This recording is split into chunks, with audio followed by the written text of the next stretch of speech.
This podcast is brought to you by the Dunfield Retirement Residence, a casually elegant retirement community located at Yonge and Eglinton in the heart of Midtown Toronto. Customized living options complement your independent, active lifestyle. Learn more at thedunfield.com.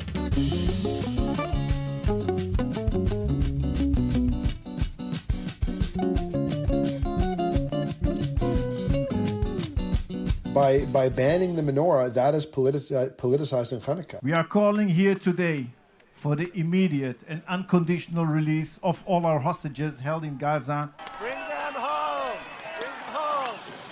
I reiterate my profound regret for my error in recognizing an individual in the House during the joint address to Parliament of President Zelensky. In addition, since October 7th, we have recognized the terrorist attack by Hamas that killed well over 1,000 innocent Israelis, and we have recognized Israel's right to defend itself. But at the same time, the cost of justice cannot be the continued suffering of all Palestinian civilians. Do you recognize some of the news sounds from the past year's big news stories that we've covered for you here at the CJN Daily?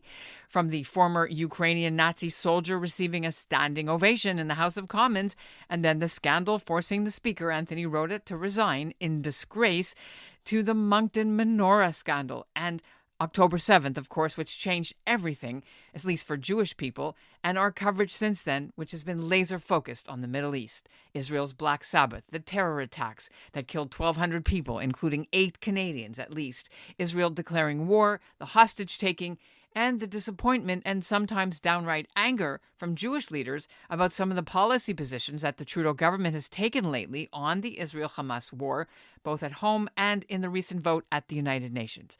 And we've also tried to keep up with the explosion of anti-Semitism now confronting Canadian Jews from coast to coast. The Prime Minister has done a lot of year-end interviews with major Canadian journalists, and I've been asking for one for months, but to no avail. But I will keep trying, maybe next year. In the meantime, as 2023 comes to a close this week, it's time to bring in our trusty CJN Daily political experts to evaluate how well or, in many cases, how poorly Canada's elected leaders have handled these big issues, especially from the Jewish community's perspective. And we'll get them to make their predictions for the new year. I'm Ellen Besner, and this is what Jewish Canada sounds like for Tuesday, December the 26th, 2023. Welcome to the CJN Daily, a podcast of the Canadian Jewish News, sponsored by Metropia.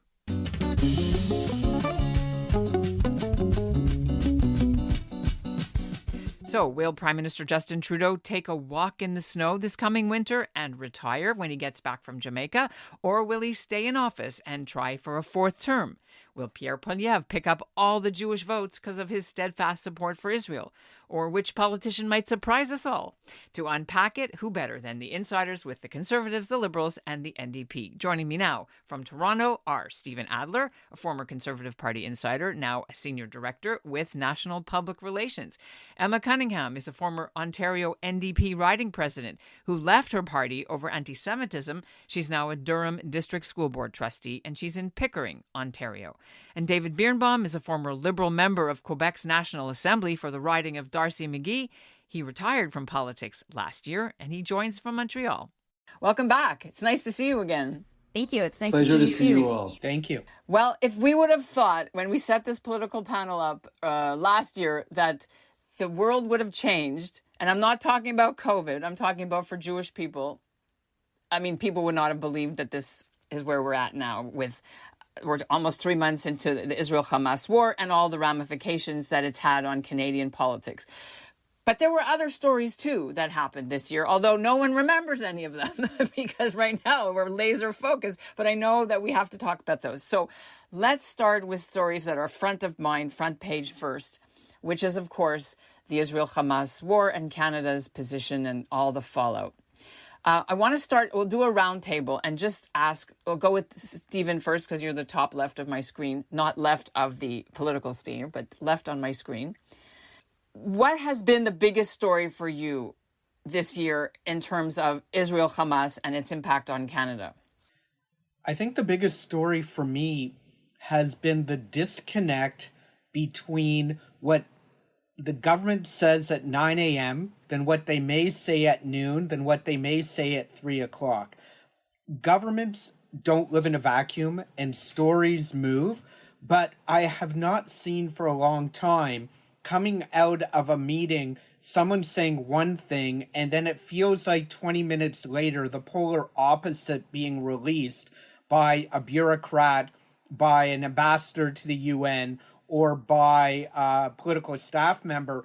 I recall, I want to say 3-4 weeks ago, the prime minister coming out of a Jewish community event showed his complete support for the community, which is wonderful. It is needed.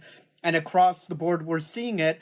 And less than an hour later, a Ministry of Foreign Affairs statement coming out that wasn't as balanced as what he said. To me, that's the biggest surprise, that these games are still going on. David, from Quebec, your perspective, what is the biggest takeaway that has been on your radar for the Israel-Hamas story in terms of how it's playing out here at home? This is such a difficult and profoundly tragic situation we're all dealing with. I might surprise you. I think I would note in all the chaos and tragedy a certain level of collective empathy for what our community and the diaspora around the world and Israel itself is going through, with all kinds of bumps is too mundane a word, with all kinds of difficulties. I do sense an understanding of the profound existential pain that Israel is dealing with and that we're all dealing with. Are there within that constant contradictions, good and bad faith errors made by the federal and our own provincial governments with respect to understanding the burden on Israel and the terrorist nature of the attacks on it? Of course. But to a certain extent, I feel that there's been a collective level of empathy that is almost better than I think I might have initially expected, with all of the sadness and pain that we continue to deal with in that context. I think that those words are important. I think I've heard those words, sadness, pain, from our political leaders, which will bring in Emma now from the progressive left side of our panel. What has impressed you the most about how Canada is coming through this politically? I think Canada has come forward with some of the more balanced statements and more balanced positions than many other countries. I find that they're walking, it's a thin line, right? And I feel like Canada is walking it better than a lot of other places. But I do find that there's a lot of ignorance out there that the government and the media isn't working to correct. No one would love a ceasefire more than Israel. But no one is talking about the fact that Hamas leaders have repeatedly said that October 7th was a dress rehearsal, that they plan to do it again and again and again. No one is calling on Hamas to surrender. I haven't heard that from a single government official. Everyone is saying, Israel's overreacting and Israel's doing too much force and Israel needs to stand down. But I haven't heard a single person in power say we call on Hamas to surrender and we call on them to return the hostages. I need to make a little point of order there because I think in the recent statement just 2 days ago, we're taping this before Christmas break, Melanie Joly's statement that came out yesterday did say that Hamas needs to release all the hostages, stop fighting, that's it. So I think in that very, and this came, so we might as well tell our listeners, so you probably all have heard it already.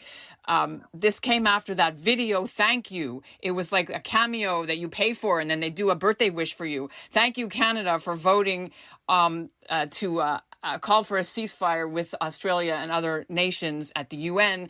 Thank you, Canada, for supporting Hamas. And this was so shockingly embarrassing for Canada, I think, that I'd love to hear what you guys thought about this video and the thank you from Hamas and what this means here now. So anybody can start. I mean, this is such a tough game.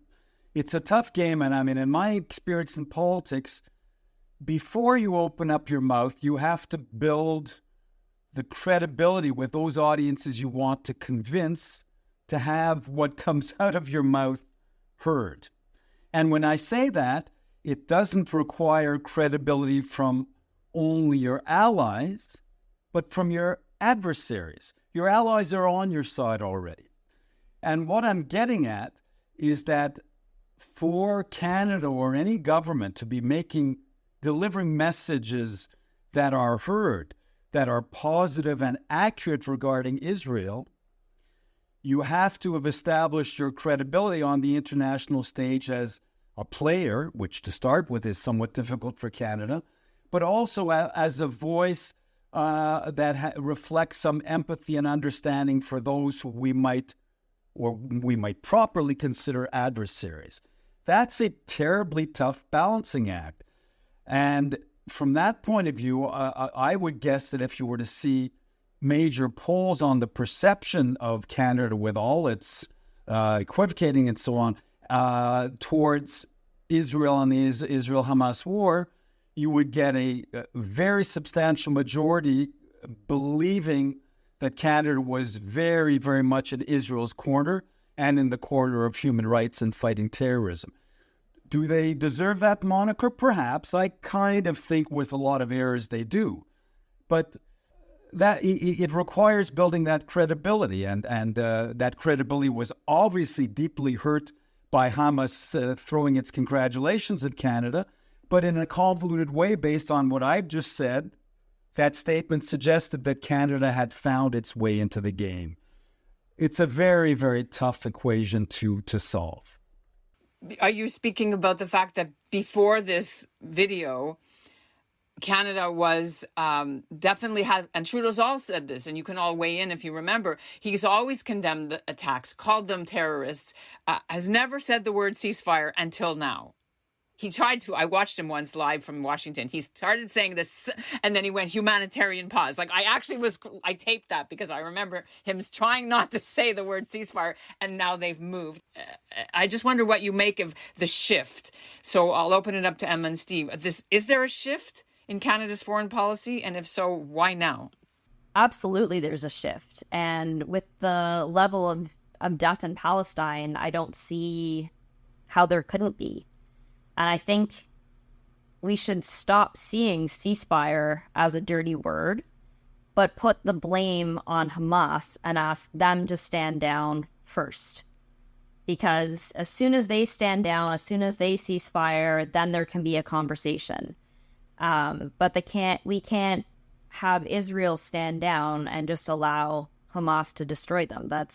So it depends on how you're using ceasefire. And if you're truly calling on Hamas to surrender, and that doesn't just mean stop firing, that means walk out, face international law, face what they've done, and you're calling on them for a true surrender, then that's a different situation than just saying people are dying in Palestine and Israel has to stop at risk to their own people. Why was there a shift now? I mean, sorry. Okay, so let me try that again. So I think we're seeing a lot of protests. There are protests in Young Dundas Square almost every single weekend. Huge protests. Montreal too, huge ones. Yeah, speaking all the time. Calgary, Vancouver, everywhere. Speaking on behalf of myself and not the Durham District School Board, I can also tell you that there are regular walkouts by students across our board. It's been very triggering and traumatizing to students and staff in the Durham region. But I think there is a collective pressure.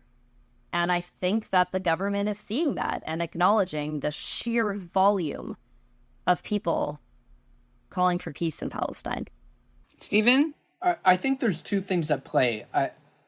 Our listeners also need to remember that for about 20 to 25 years, we've been saying there were unbalanced and unfair votes by Canada at the UN. And the voting record was not always stellar at the UN when it came to Israel and questions around Israel. And these were votes under Liberal Party of Canada in government, the Conservative Party of Canada in government. So I just want to level set with it. But I think Emma hit the nail on the head. There are two sides to this. There's the international side of the issue that our hearts go out both to the Israelis who are living under constant threat, those who are still kidnapped, and those who've died in captivity. Let's call it what it is. You can also want there to be peace and security in Palestine without threatening Israel and for the next generation of Palestinians and the next generation of Israelis to not know from war and come across and being an honest person with that. But here's the flip side. Politics is also domestic. And I think what we've seen recently, and you can use numerous issues, members of parliament listen to their constituency offices, they read their emails, they see what's going on, and there have been a lot of protests on one side and protests on the other. And if we're seeing a bit of a shift on how things are going, it's the tumultuous life of an elected official and a government trying to deal with foreign policy and domestic policy. And that's why I brought up the fact that Canada's record has not been stellar with UN votes historically. There have been blips where this prime minister for a period of time was more supportive than that prime minister. But, 25 years, if we added up all the votes from a Jewish community point of view have been more one-sided against than one-sided in favor. Well, let's talk about that because, for example, in the last few months, you mentioned all these protests. Toronto police came out recently saying they had to manage 248 protests since October 7th, right in Toronto. So figure that out all across Canada. But then weren't there also members of parliament had to close their offices in Montreal and also Toronto too? They got protests. David, I think if I remember, Anthony Housefather's office, Rachel Bendayan's office was protested, sit-ins. Is this having an impact, do you think, from the Montreal area MPs and from the Quebec support, where there's a huge Muslim population and a small Jewish one? Yeah, I mean, we'd have to reserve a couple of hours to look at Quebec-Ottawa relations, so I won't even attempt to get into those dynamics. Quebecers pay much more attention to how their own government, good or bad, handles these situations, even when they're in areas outside of provincial jurisdictions, such as international affairs. And sorry, doesn't Quebec have a trade office in Israel? They were about to open one. We worked very hard in my 8 years in government, in National Assembly to make that happen.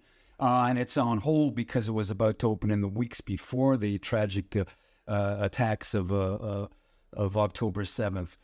I mean, I think there's, the same dynamics are basically at work here, like anywhere else in the country, perhaps to a certain extent even more so.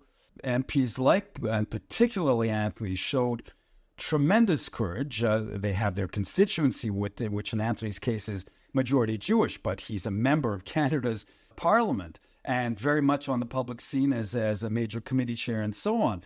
The courage he's shown in being unequivocal in his denunciations of what's happened and of any equivocations, even by the government he's part of, is quite remarkable in a difficult situation.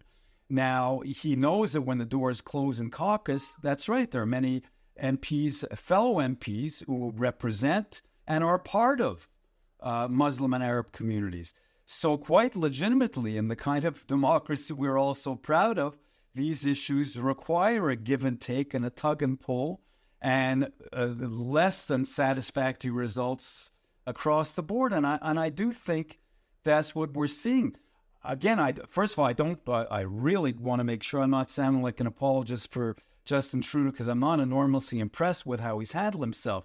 But nor do I want to sound like I'm looking at this through rose-colored glasses. But part of the difficult and messy debate, I think, is a manifestation of the kind of Israel we've all dreamed of and boasted about since its inception.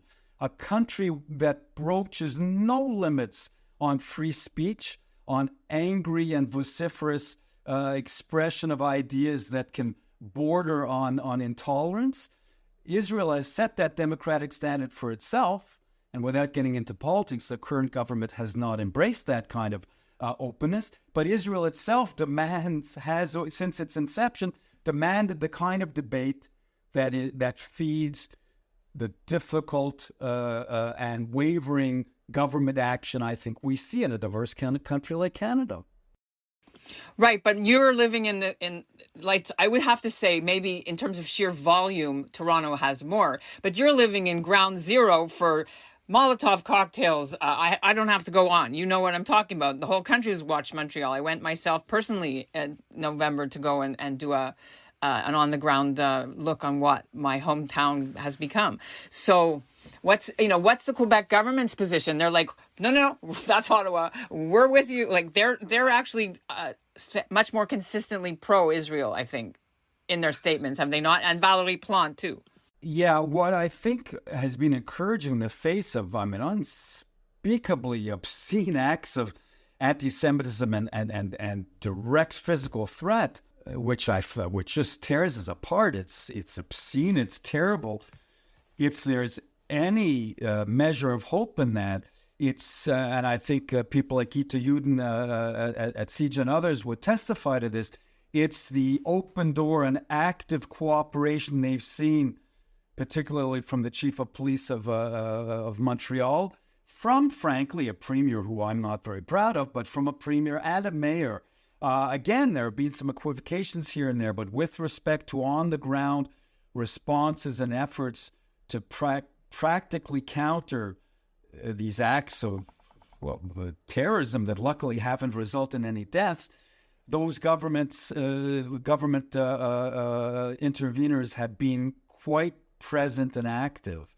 So there has been some sense of understanding of how abhorrent these acts are, and mostly encouraging statements fighting them. You haven't heard the kind of moral relativism, at least, thankfully, on those acts that can be so galling, linking them in some way as almost, and in any way almost legitimizing them because of what might be happening in Gaza and so on. You're not hearing that, which gives me some level of hope. But obviously those acts are deeply concerning, and you wonder about the deeply seated roots that allow them to happen.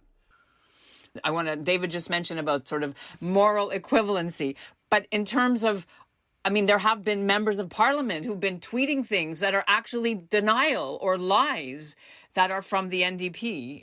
There are people that are saying that Israeli women were not raped. And so we're talking about bumps. I think that this is another example, and the NDP has a lot to wear for that. Yeah, I certainly haven't been silent on the NDP historically when it comes to anti-Semitism. I think it is unconscionable that they allowed Sarah Jama to be elected into caucus in the first place.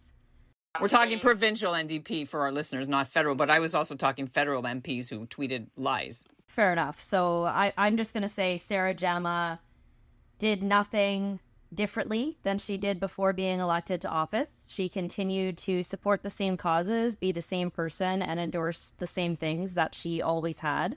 None of it came as a surprise to anyone, including the NDP, who I would imagine vetted her quite thoroughly.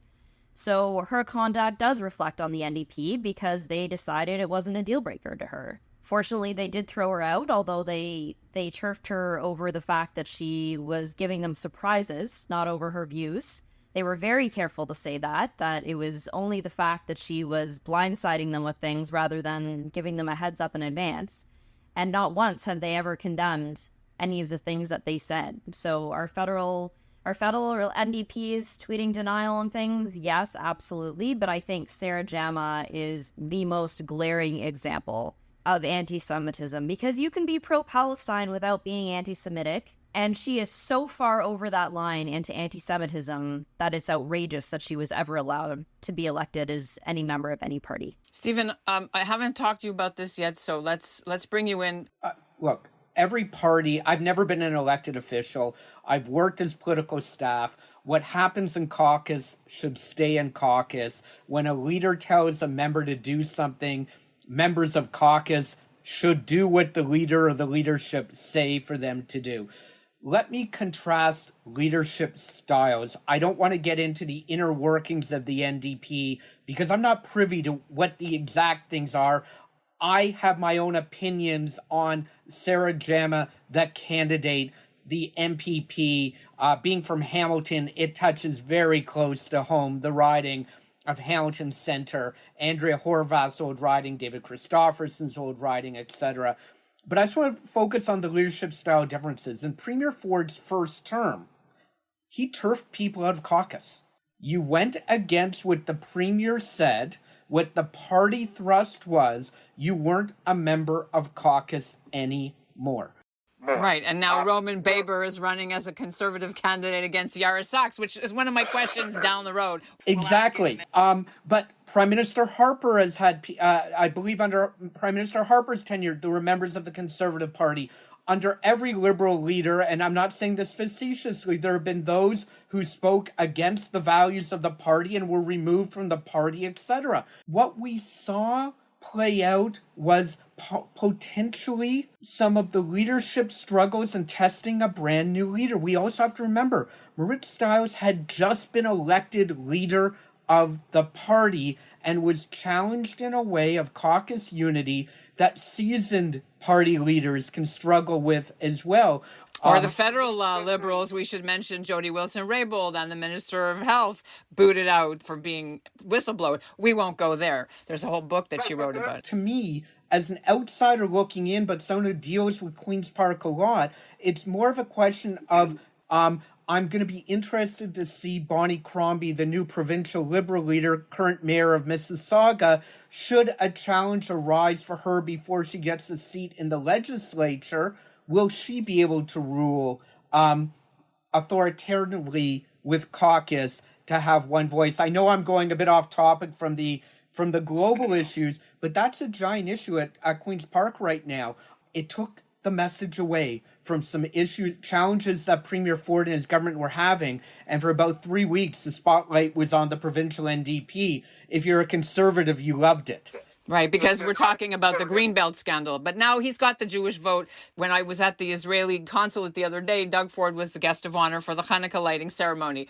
And he basically feels that he's an honorary Jew, not only because he's always been, standing with Israel over the past few months when the war happened, but he said that his parents are he is now the only WASP owner of a condo in Hallandale, Florida.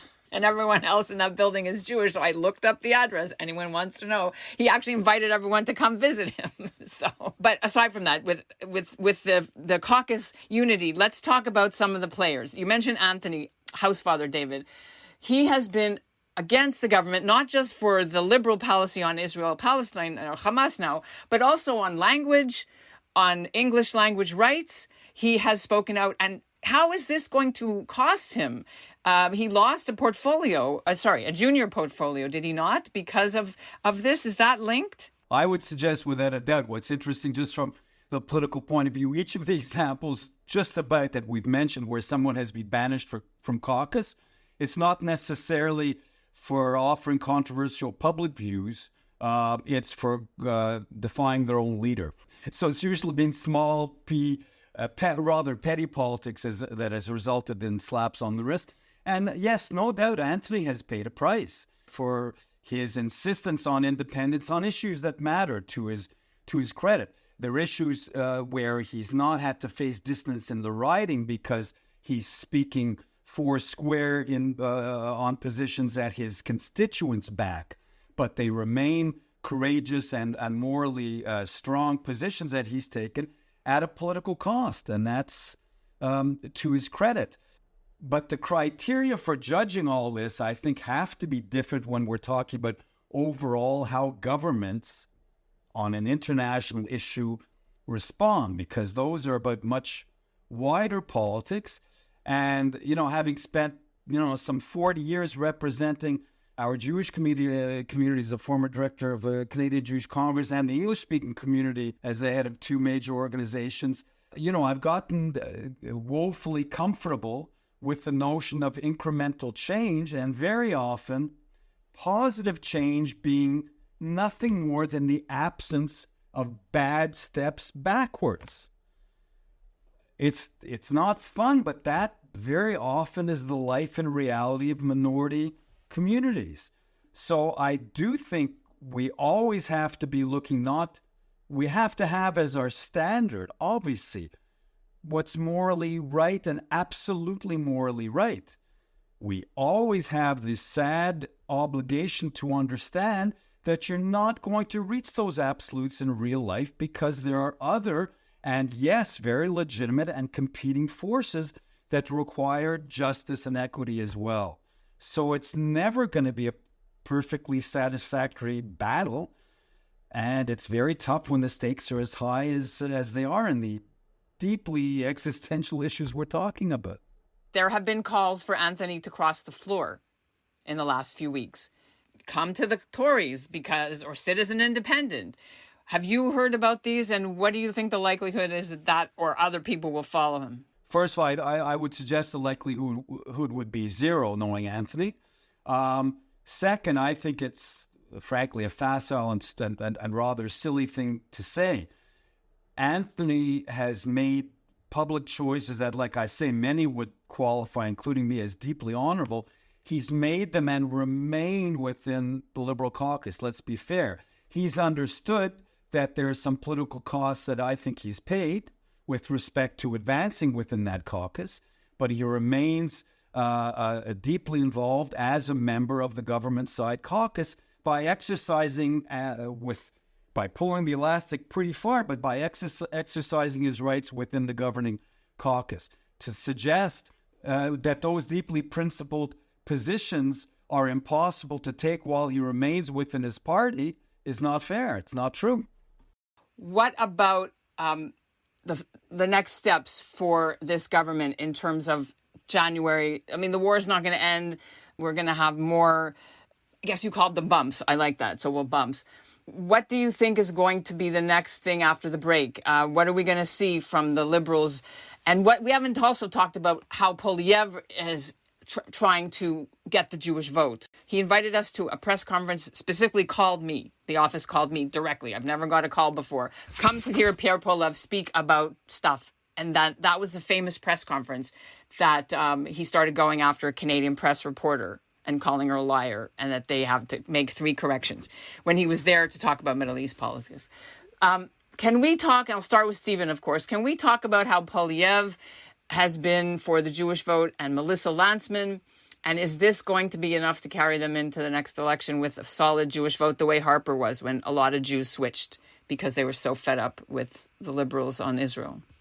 So I've been very impressed with Mr. Poilievre, not just speaking personally, not just over the last 3 weeks, but over the last 5 or 6 or 7 months. And so we're seeing messaging, we're seeing commitment to ideals and commitment to policies that he needs to continue with to potentially win the next election. But now let's look at the Jewish community vote.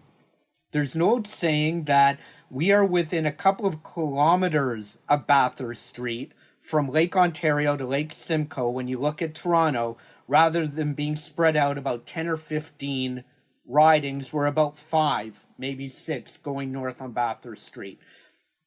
Mr. Poilievre also needs the votes from many, many other Canadians in many ridings across Canada to not just have the most seats in the House, but to form a majority government, because whenever the next election happens, I don't know if it's a minority, if he can lead a minority and get the votes for the confidence. You know, recent polling shows that Mr. Poilievre might be able to pick up 35 to 40 seats just in Ontario. If he does that, it will take him to Brian Mulroney territory from 1984 and one of the largest majorities in the history of Canada. There's a long time between elections. So Mr. Poilievre and the Conservative Party are doing all the right things. They're being a thorn in the side of the government. They are presenting their views of better ideas of how to bring forward. But in Canada, it's a double election issue. Question number 1, do you like the current people? Yes or no? If you say no, the second question is, will you vote for someone else? And we saw with Mr. Scheer and Mr. O'Toole, the first question was, we don't like Trudeau. The second question, not enough moved to vote for that party.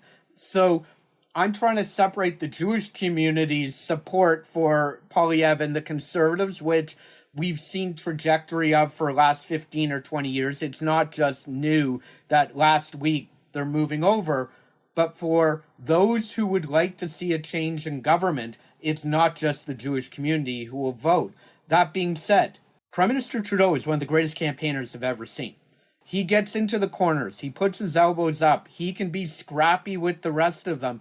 Do not count out Prime Minister Trudeau until Prime Minister Trudeau says he's not running again. Because a Trudeau-Poilievre race, I don't know how it's going to end. I have my opinion of who I would like, but there's a lot of time to still be take place before the next election.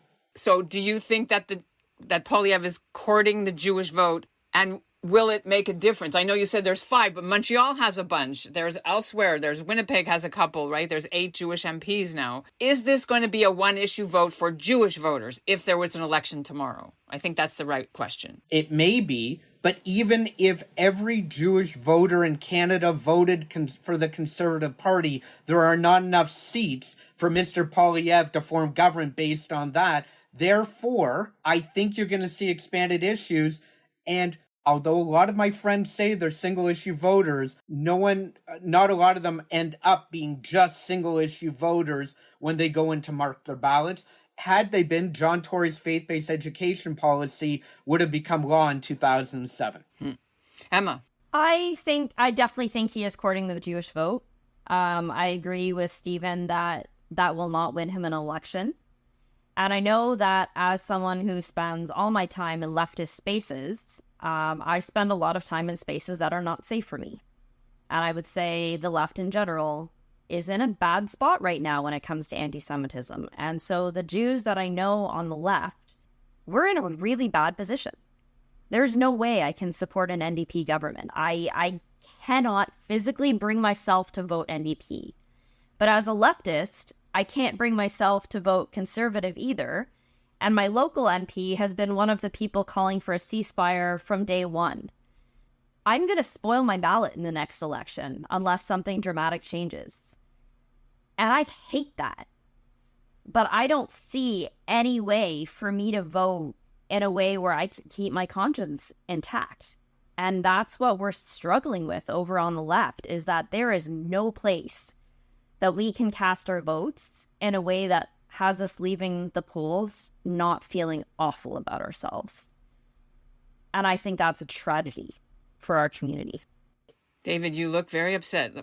You agree it is a tragedy, but where is the Conservative in all this, and how is Poilievre coming out smelling good, bad in this Israel-Hamas situation?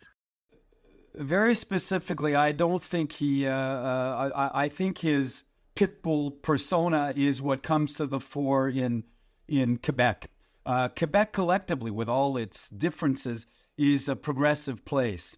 And he's got very little traction in the metropolitan Montreal community, perhaps a little more in the Jewish community, but our Quebec Jews are distinct too.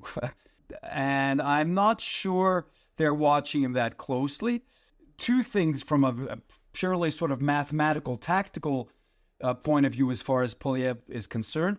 First of all, that majority we talked about might eventually hinge on whether he pierces in Quebec or not, whether he makes a difference. And if he does, it will not be at all because of our Jewish community. It'll be because of his small, I think it's big C conservative, but his approach that will resonate in the regions. And for that to be his underlying message delivered to Quebec voters, he's not running, I promise you, to accept an invitation to speak in a synagogue in Quebec. He was there for Hanukkah, though, but that was different. Well, it's a little different, yeah. So I don't think whatever efforts he might be making to endear himself to the Jewish community are being seen that clearly. It's my guess, to be fair. I'm not actively involved in our organized Jewish community at this point in my life. The second mathematical part of it that I was going to mention is that the Jewish community vote with respect to any prospective and possible conservative gains is not a player. The only place they could conceivably be a player is in the riding of Mount Royal, where Anthony has done such an heroic job. I'm not being partisan. There's no way that even a major name, and I don't think they'd secure one, a Jewish candidate in Mount Royal would succeed. The only other ridings where our community is strong would be on the West Island, in a very, very diverse community, and the proportion of the Jewish vote there would not swing that riding. if you look at the other current MP, Rasha Mendan, to her great credit, one coalition of voters that went far beyond a relatively small Jewish community in her riding in terms of voter turnout. So there aren't electoral issues that come to play for that would affect the eventual results based on our Jewish community's electoral weight, if you like. One thing to keep our eyes on is Carolyn Bennett recently resigned from, has announced her resignation with the House of Commons, which puts Toronto St. Paul's in play. I believe the Prime Minister has 6 or 8 months to call a by-election there. Toronto St. Paul's is the 5th or 6th largest Jewish community based on riding in Canada. I think I'm about right there. Should a single issue campaign take place? Should the Jewish community be motivated to vote? You know, you can win a by-election with 15% turnout or less. So you might be able to see it in a by-election, not in a general election, and it's something to keep our eyes open to. That's really, really interesting, right? Because it's a referendum at the moment, temperature taking. Correct. Okay, we have a few minutes left. There's been so many other issues that happened this year, but like I barely remember them. Do you remember the Nazi that got a standing ovation in Parliament, like in September, October? Remember that? And the Deschênes Commission files, that were they going to release them? Were they not? And the Speaker had to resign. Is the government even dealing with that whole question of do we release and the fallout from this? I think in a lot of ways, and this sounds awful, the government gets to hide behind a really big news story. And sometimes you see governments blow up a story to slip something under the radar. And I think everyone right now is so focused on one issue that they're able to slide a lot of things through and get people to forget about things like a Nazi in the House of Commons, because there's a big story occupying everyone's brain space. And it's a really good time for governments to do things that maybe aren't the most popular and take advantage of the fact that people are distracted. And I think a lot of people have forgotten the Nazi in the House of Commons because there's something big that's taken over. Everybody's forgotten. I thought, I believe it was B'nai B'rith, or it might have been CJ, but was so smart in getting beyond, well, it was more than noise. This was just such an appalling and ridiculous embarrassment. But by linking this to the lack of action on the Deschênes Commission conclusions, I thought that was so smart and constructive. But again, the story focused on the crazy, outrageous, embarrassing incident itself. And as will happen in the news cycle, any level of concrete complementary consequences fell by the wayside. I think our official community spokespeople did such a good job on saying, well, actions will speak louder now. And can we look at the continued and rather sad, somewhat improved, but sad record of Canada with respect to continuing the prosecution of Nazis on our own soil? I don't know that there's any traction left, which is very unfortunate. Predictions for 2024. In the first month of 2024, mostly Parliament doesn't sit for the Christmas break. They come back in the middle. What are the stories you're looking for, or what are the main issues that we're going to see? We'll start with Emma, if you're okay with you're ready. I think in the beginning of 2024, the story is still going to be the war. But I think it may shift to be more on the impacts of the war here.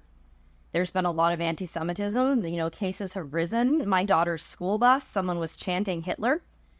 There's been a lot going on, and I think we're going to see a lot more of those stories start to come. But I think the war is going to continue to be the focus for our community leading into 2024, and frankly, as long as it lasts. Thank you. David, what's the story that you think is still going to be on your radar? Mm-hmm. It's so difficult to know. I agree that the war will be obviously tragically top of mind. I think the shadow of our southern neighbor will start to cover more sunlight as months go on. We're not that far away from, having the world's largest democracy continue to operate on absurd and sort of mind-bending parameters, which, have a very possible future president, wearing pinstripe pajamas as he goes to his inauguration. I mean, it's just such a weird situation that will continue to take up a lot of room, including, I think, increasing room on the issue we're talking about. The Americans are being quite public about setting conditions on their continued and crucial financial and defense support to Israel. So I think that story is going to get bigger. What can one do except hope that these incidents of anti-Semitism start to abate? They clearly are linked to the headlines in some ways. So if those headlines internationally get better, can we hope for life on the ground to get better? We just have to hope. And I guess the only other thing I would add is that the cooperation of government and civic authorities in fighting anti-Semitism will remain so crucial as the months move forward. The only other corollary I'd add, because it remains that a majority of Quebec's Jewish community is English speaking. It's been a very, very bad year with respect to being an English speaking Quebecer. And there have been some terrible decisions made by the current government. One for which the regulations are not yet out, this terrible university decision. And so I think Jews, like other English-speaking Quebecers, will be watching to see if somehow that retrograde approach to language that this government has embraced eases up a bit, and I'm not sure I have any reason for optimism. No, we just quickly say that they've tripled tuition, I think it is, for English language university students coming from from outside Quebec.